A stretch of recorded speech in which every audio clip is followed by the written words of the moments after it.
오늘 우리에게 주신 말씀은 마태복음 4장 1절에서 11절 말씀입니다. 다 같이 일어서셔서 저와 함께 교독하시고 11절은 함께 읽겠습니다. 그때 예수께서 성령에게 이끌리어 마귀에게 시험을 받으러 광야로 가사 시험하는 자가 예수께 나아와서 이르되 내가 만일 하나님의 아들이거든 명하여 이 돌들로 떡덩이가 되게 하라.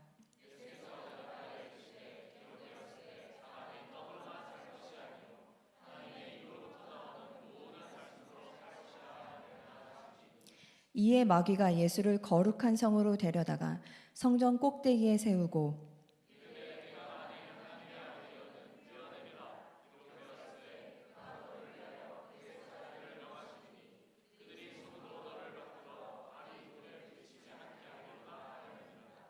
예수께서 이르시되 또 기록되었으되 주 너의 하나님을 시험하지 말라 하였느니라 하시니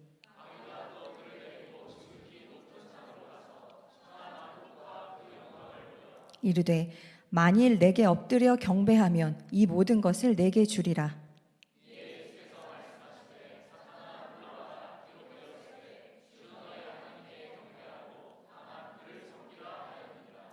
이에 마귀는 예수를 떠나고 천사들이 나와서 수종드니라. 이는 살아계신 하나님의 말씀입니다. 아멘. 오늘 제목을 핵인싸가 살아남는 법이라고 정했는데 핵인싸 다 아시죠? 가장 핵심이 되는 중요한 사람, 그 그룹에 힘이 있는 사람, 인기가 있는 사람, 또 파워를 가지고 있는 사람, 결정권을 갖고 있는 사람, 사람들을 이끄는 사람, 이런 사람을 핵인싸라고 합니다. 그런데 사실 핵인싸는 살아남을 필요가 없잖아요. 왜냐하면 그냥 사라져요. 사람들이 다 좋아하고 따르니까. 하지만 우리 모두가 알고 있듯이 세상의 모든 권력, 권위, 인기, 영향력은 영원하지 않습니다. 그런데 예수님은 한 번도 그 힘을, 권위를 잃으신 적이 없었어요.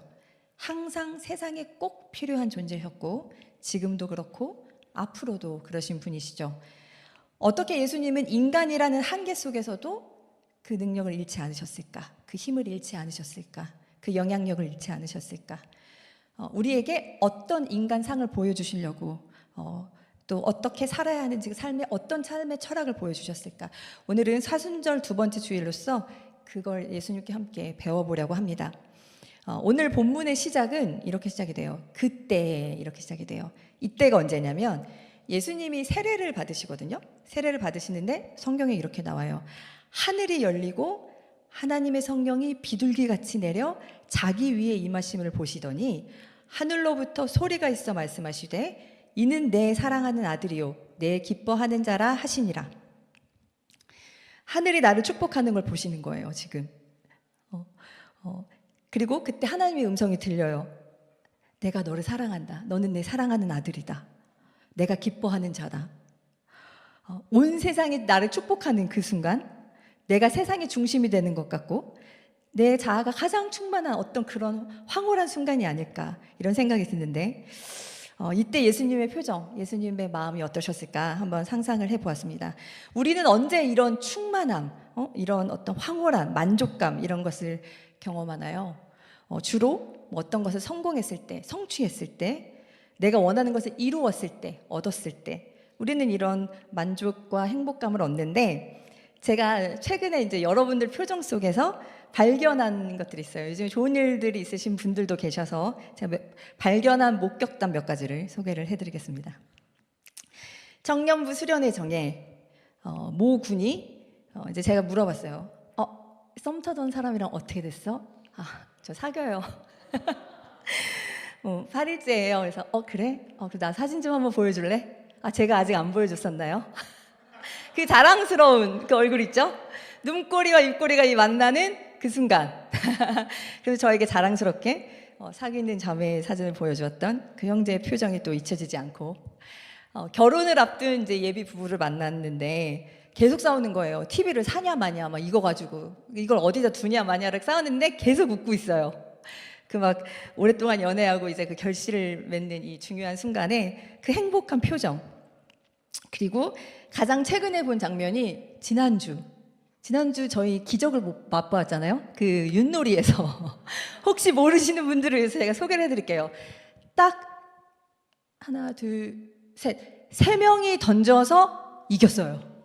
딱 3번 만에.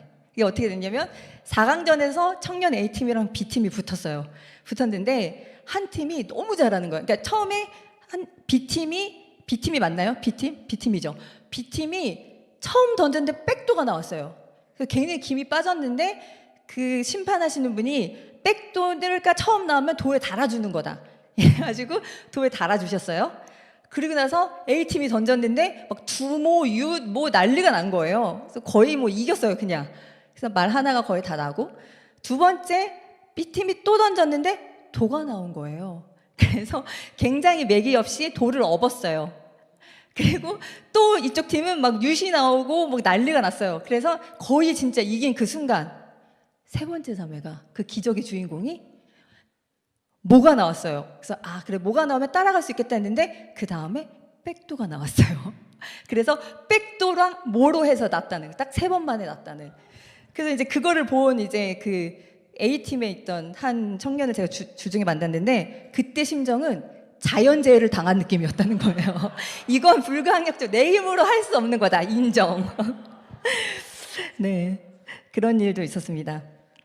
예수님도 이 세례를 받으시고 그런 충만함을 경험하셨을 때 인간의 몸을 입고 계셨으니까 굉장한 충만함, 만족감, 행복감을 느끼셨을 것 같아요. 뭐 도파민, 뭐 옥시토신, 뭐 세로토닌, 뭐 온갖 좋은 것들이 다 나오지 않았을까, 이런 생각이 듭니다.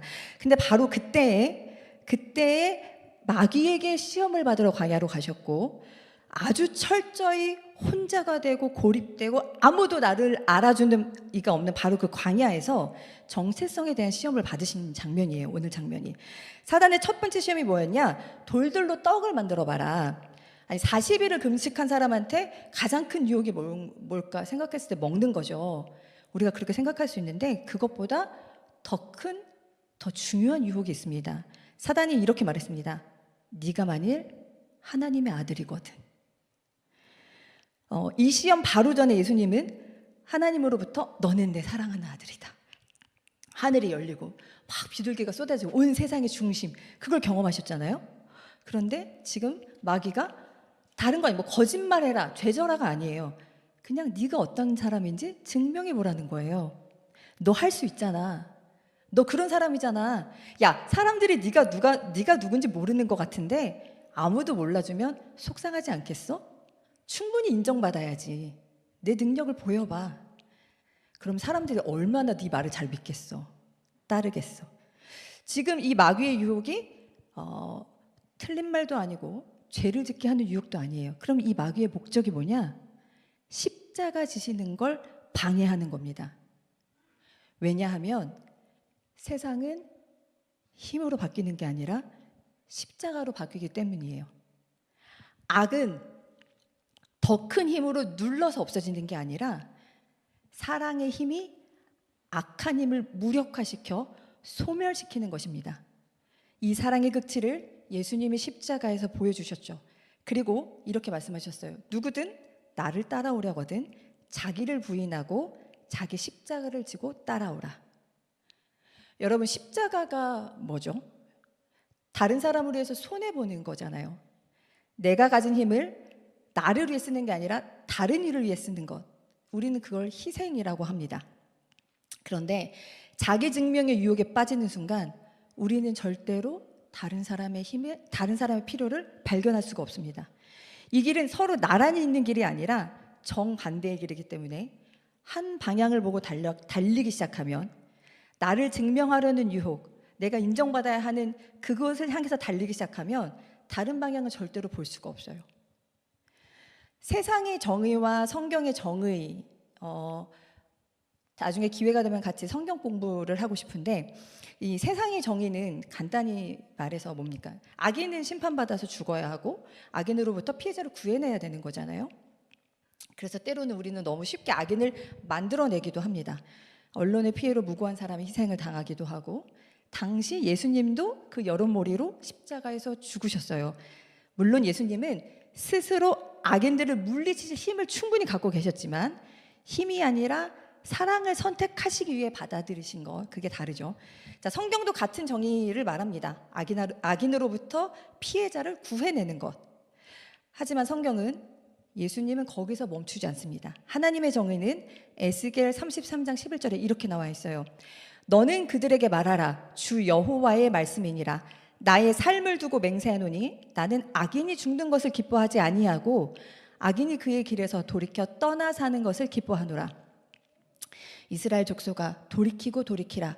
너희 악한 길에서 떠나라. 어찌 죽고자 하느냐 하셨다 하라. 세상의 정의는 악인은 죽이고 선인은 살리는 거지만 하나님의 정의는 모두를 살리는 겁니다. 악인도 돌이켜 떠나 살게 만드는 것. 왜냐하면 하나님은 세상의 판단자가 아니라 아버지이시기 때문입니다. 그래서 예수님이 선택하신 게 십자가예요.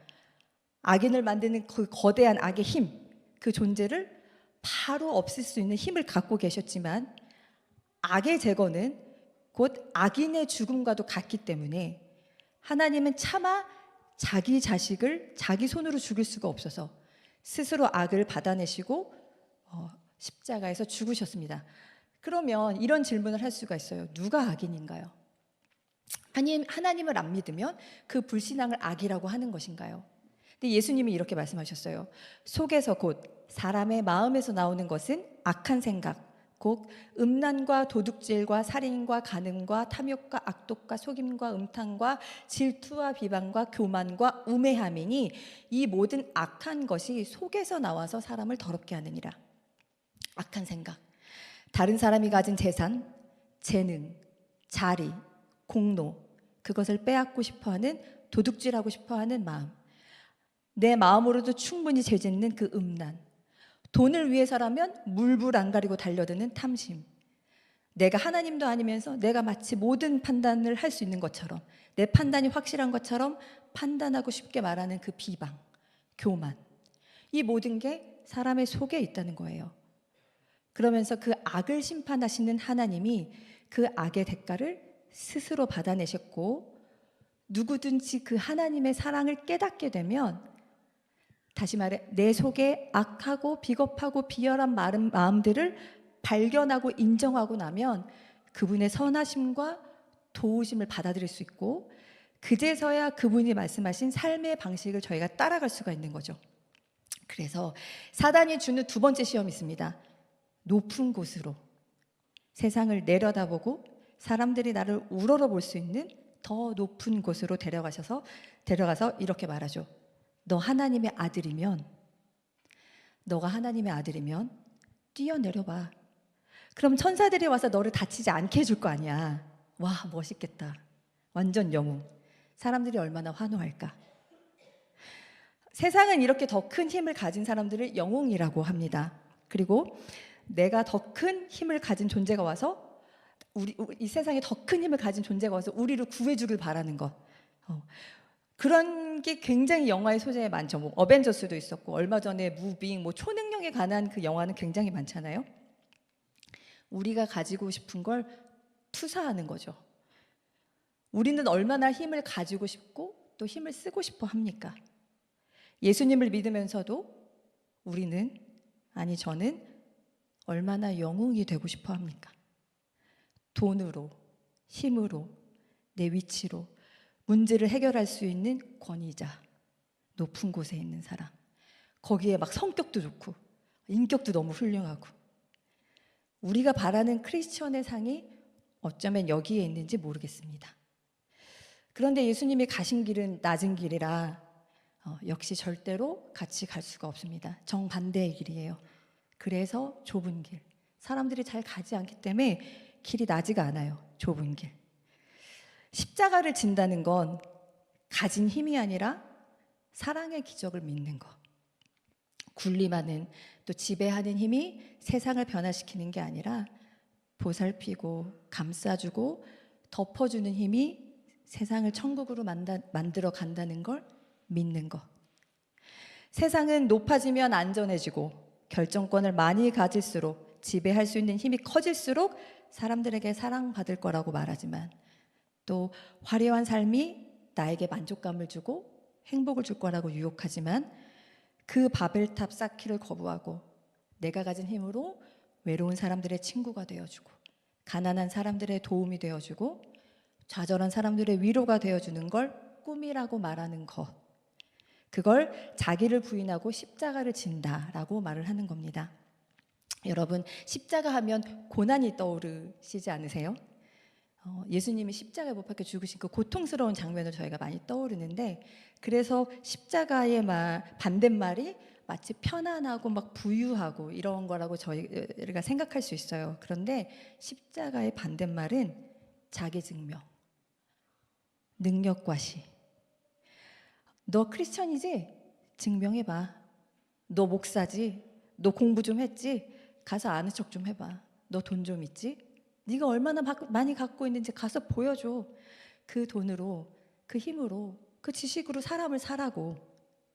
그래서 마귀가 준 세 번째 시험, 아주 노골적입니다. 예수님을 데리고 지극히 높은 산으로 가서 천하만국과 그 영광을 보여 이르되, 만일 내게 엎드려 경배하면 이 모든 것을 내게 주리라. 이 말은요, 사단이 죄 지으라는 말이 아니에요. 그냥 사단을 경배한다는 말, 이게 내게 엎드려 경배한다, 이게 뭐냐면 내가 말해주는 방식을 따라 살아라 라는 말이거든요. 힘을 숭배하고 힘으로 다스리는 세상을 꿈꾸며 힘을 얻기 위해 내가 얼마나 힘을 가졌는지 보여주면서 증명하는 삶의 방식, 그렇게만 살자. 내가 원하는 거 다 줄게. 지금 이렇게 유혹하는 겁니다. 여러분, 우리 예수님 만나고 싶잖아요. 많은 친구들이 같이 수련회 때 기도하면 하나님 만나고 싶고 감동도 얻고 싶고 예수님이 주시는 그 벅차오르는 기쁨도 다시 느꼈으면 좋겠고 그걸 그리워하고 회복하고 싶고, 그럼 어디로 가야 하나? 자기 증명, 능력과시의 반대 길로 가면 됩니다. 이사야서에 나오는 하나님의 나라 그림이 있어요. 제가 읽어드릴게요. 그때 이리가 어린 양과 함께 살며 표범이 어린 염소와 함께 누우며 송아지와 어린 사자와 살찐 짐승이 함께 있어 어린아이에게 끌리며 암소와 곰이 함께 먹고 그것들의 새끼가 함께 엎드리며 사자가 소처럼 풀을 먹을 것이며 젖 먹는 아이가 독사의 구멍에서 장난하며 젖된 어린아이가 독사의 굴에 손을 넣을 것이라. 내 거룩한 산 모든 곳에서 해됨도 없고 상함도 없을 것이니 이는 물이 바다를 덮음같이 여호와를 아는 지식이 세상에 충만할 것임이니라. 제가 다큐멘터리를 봤는데, 제가 동물을 되게 좋아해서 동물 다큐를 봤는데 어떤 암사자가 사슴 새끼를 물었어요. 근데 너무 조그맣고 태어난 지 얼마 안 된 거야. 정말 한 입이야. 어쩌면 안 씻고 생길 수도 있는. 근데 막 핥아줘요. 어떻게 할지를 몰라 막. 그리고 이제 다른 사자가 막 오면 막 으르렁거리면서 이 새끼를 지켜줘요. 근데 그 다큐멘터리 성우가 그러더라고요. 이 암사자는 얼마 전에 자기 새끼를 잃은 사자라는 거예요. 그래서 자기 새끼가 생각이 나서 그랬는지 모르겠지만 이 새끼를 가만히 핥아주고 이렇게 하다가 어떻게 해야 될지 모르다가 길가에 갖다 이렇게 놓아줍니다. 엄마가 찾아가라고. 그래서 제가 그걸 보면서 되게 감동받고 되게 뭉클했어요. 그래서 제가 지금 감동이라는 말을 썼는데, 여러분, 우리는 언제 감동을 받나요? 언제 막 스스로 뿌듯한가요? 내가 가진 힘으로 선한 일을 궁리할 때, 우리가 가진 힘 작지만 함께 모아서 엄청 큰 착한 일을 하려고 할 때, 그럴 때 우리는 되게 감동받고 뿌듯해지고. 여러분, 지금 이사야가 증거하는 이 하나님 나라는요, 약육강식의 세상, 힘으로 군림하는 세상이 아니라 사자가 소랑 함께 풀을 뜯고 아이가 독사와 함께 장난치는 세상, 그 세상이 오면, 우리가 그 세상 만들면 온 세상이 하나님이 어떤 분인지 아는 그 지식이 충만해질 거야 라고 선포하고 있습니다. 제가 몇몇 청년들과 함께 올해 청년부를 시작하면서 나눈 대화가 있어요. 제가 최대한 하고 싶은 일들을 통제하지 않고 더 잘할 수 있도록 밀어주겠다. 내가 스스로 나를 되게 조심하겠다. 그런데 딱 하나, 절대로 안 되고 허용되지 않는 것이 있는데, 우리 공동체에서 누구도 소외되는 사람이 없어야 한다. 왕따, 은근히 따돌리는 것, 은근히 소외시키는 것, 절대로 없다. 제가 왜 이렇게 왕따는 안 된다라고 말하고 어린이부 설교할 때도 얘기를 하는데요. 왜 그러냐? 이게 바로 힘의 원리로 다스리는 세상의 정확한 증거이기 때문입니다. 약육강식의 세상에서 보여주는 가장 확실한 증거, 약한 사람이 미움받는 거. 여러분, 사자와 소가 어떻게 풀을 같이 먹죠? 아이와 독사가 어떻게 같이 장난을 치죠? 우리 적용할 수 있어요, 충분히. 힘을 가진 핵인싸가 눈치만 보고 주변을 어슬렁어슬렁 빙글빙글 돌던 아웃사이더에게 찾아가서 같이 놀기 시작하면 되는 거예요. 같이 장난을 치고 같이 밥 먹고, 그러면 그 아웃사이더는 힘을 얻어요. 그래서 내가 속한 그 공동체 안에서 또 나에게 사랑을 준 사람을 위해서 자기가 가진 것으로 뭔가를 자꾸 해보려고 해요. 애써요. 그렇게 변화되는 모습을 보면 주변 사람들이 깜짝 놀라요. 마치 평생 병에 걸려 누워있던 사람이 예수님을 만나 스스로 일어난 그 기적을 보는 것처럼 그 사람의 변화를 보고 같이 놀라요. 그리고 도와줘요. 더 잘 되게 하려고. 그러면서 우리 안에 하나님이 계심을 느끼게 됩니다. 그러다 보면 그 보이지 않는 선한 힘에 사람들은 압도당하게 되고 마음대로 내 힘 쓰는 일을 조심하기 시작합니다. 우리 청년부가, 우리 중앙교회가 그런 안전한 공동체가 될 때 교회는 비로소 교회다워지고 교회 안에서 우리가 하나님을 보게 될 것입니다. 그래서 교회의 건강, 공동체의 안전, 공동체의 행복, 공동체의 성장, 이건 절대로 누구 한 명이 할 수 있는 일이 아닙니다. 그런데 반전이 있어요. 여기서 우리가 이게 막 노력해서 되는 것 같잖아요. 그런데 자세히 생각해 보면 하나님이 계시면, 하나님이 주도하시기 시작하면 이런 일이 그냥 나타나요. 하나님이 안 계신 세상에서는 약한 자들이 미움받는 게 증거로 나타났지만 하나님이 주도하시는 공동체에서는 어린아이와 독사가, 사자와 어린 양이 함께 즐겁게 먹고 마시는 일들이 증거로 나타나기 시작합니다. 청년부 분위기가 좋아졌다, 요즘에 이런 말씀을 많이 들어요. 저도 그렇게 느끼고 서로 막 친해지고 더 많이 그 그룹이 넓어지고, 그리고 저희 공동체 안에 지금 제가 생각할 때는 잘 모르겠지만 왕따 은따 없는 것 같은데 아닌지 모르겠지만, 네, 왜 그럴까? 제가 감히 추측하건데요, 청년들이 기도하기 시작해서 그랬다고 저는 생각을 해요. 저희들이 수련회 가기 전에 한 2주 정도 저녁에 짧은 시간이지만 함께 줌으로 모여서 10명에서 12명이 매일 같이 기도를 했어요. 누군가는 막 뜨거운 마음으로 기도한 사람도 있고, 누군가는 의무감에 들어오는 사람들도 있었고, 또 누군가는 퇴근하면서 버스에서 귀에 꽂고. 하지만 저희는 상관없었어요. 왜냐하면 우리는 그 기도가 뭐냐면 하나님께 주도권을 드리는 시간, 그리고 우리가 내 주장이 아니라 내 힘이 아니라 하나님의 인도를 따라가겠다고 하는 그 다짐했던 모임이었었거든요. 그 기도 모임이. 저희가 이제 고난주간 전주부터 또 청년들 함께 2주 동안 밤에 함께 기도를 하려고 하는데 여러분들 꼭 다 같이 참여하셨으면 좋겠습니다.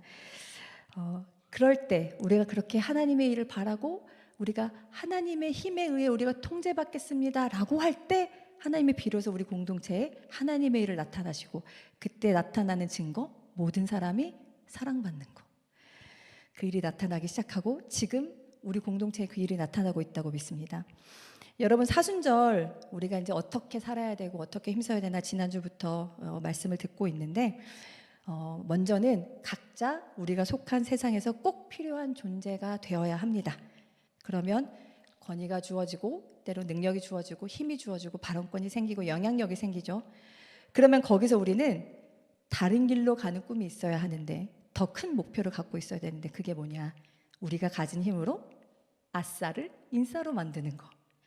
가난한 자의 도움이 되고 외로운 사람의 친구가 되어주고 아픈 사람들의 위로가 되어주는 그 힘.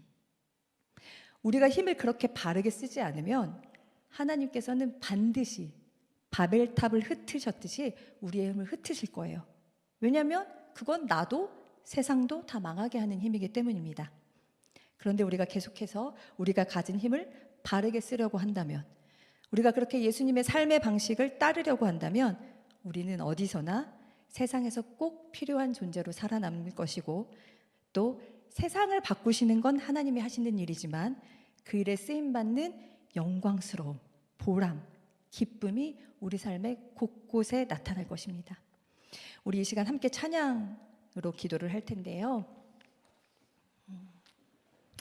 하나님이시여라는 찬양을 같이 부르고 기도할 텐데, 우리가 높은 길 아니라 낮은 길, 또 넓고 화려한 길이 아니라 좁고 불편한 길 가는 방법, 또 내 힘으로 남을 살리는 데 쓰는 것, 그건 사실 그것 또한 내 인생을 하나님이 주도하실 때 나타나는 일이라고 믿습니다.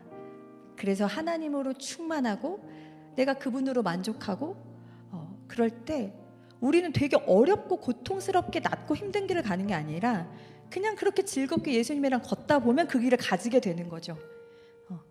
그리고 그 길은 또 좁고 힘든 길 같지만 막상 들어가면 어떤 길보다 안전하고 평안하고 막 주변 사람들이 살아나고 내가 막 살아나기 시작하니까 기뻐요. 눈에 보이지 않지만 즐거움이 충만해요. 그래서 우리는 그 일을 위해, 그 좁은 길을 가기 위해 먼저 하나님께 가까이 나아가고 그분의 은혜를 받고 그분과 동행하고 그런 사순절이 되었으면 좋겠습니다.